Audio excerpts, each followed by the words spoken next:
Well, with the 5-year anniversary of the invasion of Iraq only days away, we're now joined by Kevin Sanders, political analyst in New York, to take a closer look at the last 5 years. Well, Mr. Sanders, thank you for joining us. Pleasure. Iraq, 5 years on, what's your verdict? Well, there are no celebrations in the United States.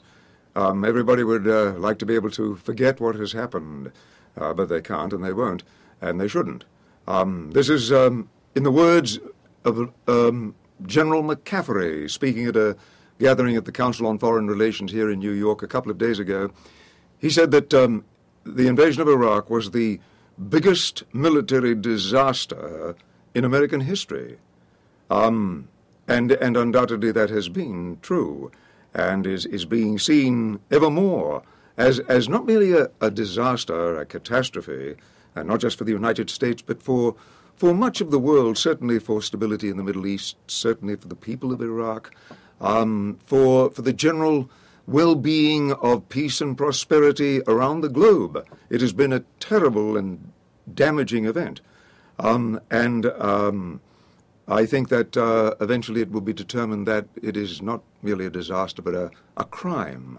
The word criminal activity, war crimes, these phrases are starting to occur ever more in conversation and discussion and analysis.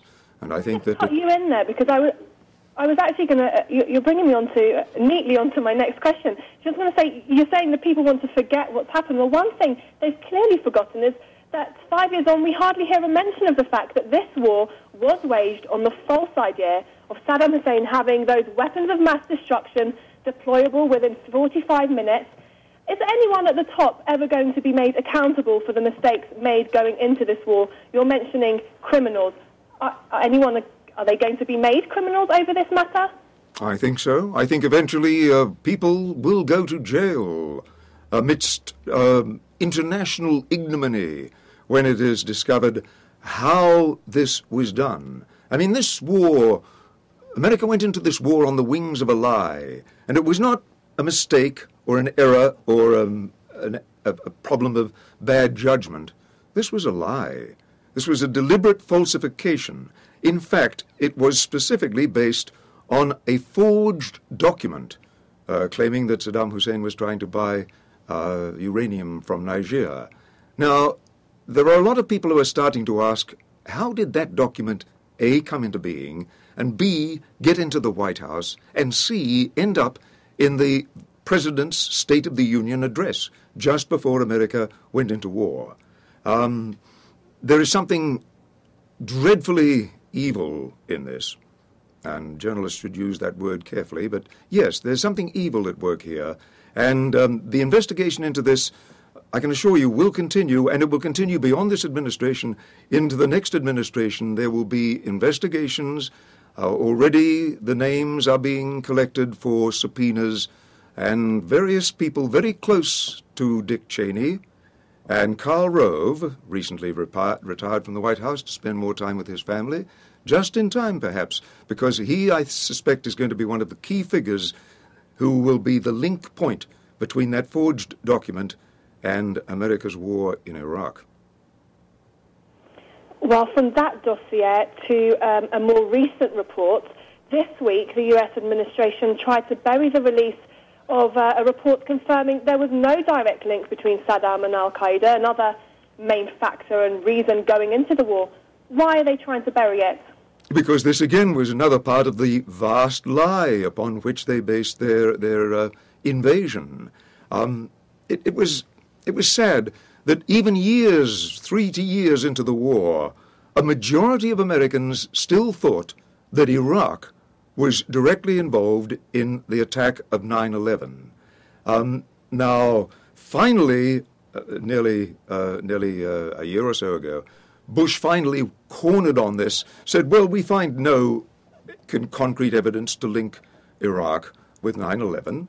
Well, this is the first admission that he had made to that effect. And now these investigations yet add further evidence that there was no link at all. And so the question then is, how did the White House come to believe that there was a link, as they did?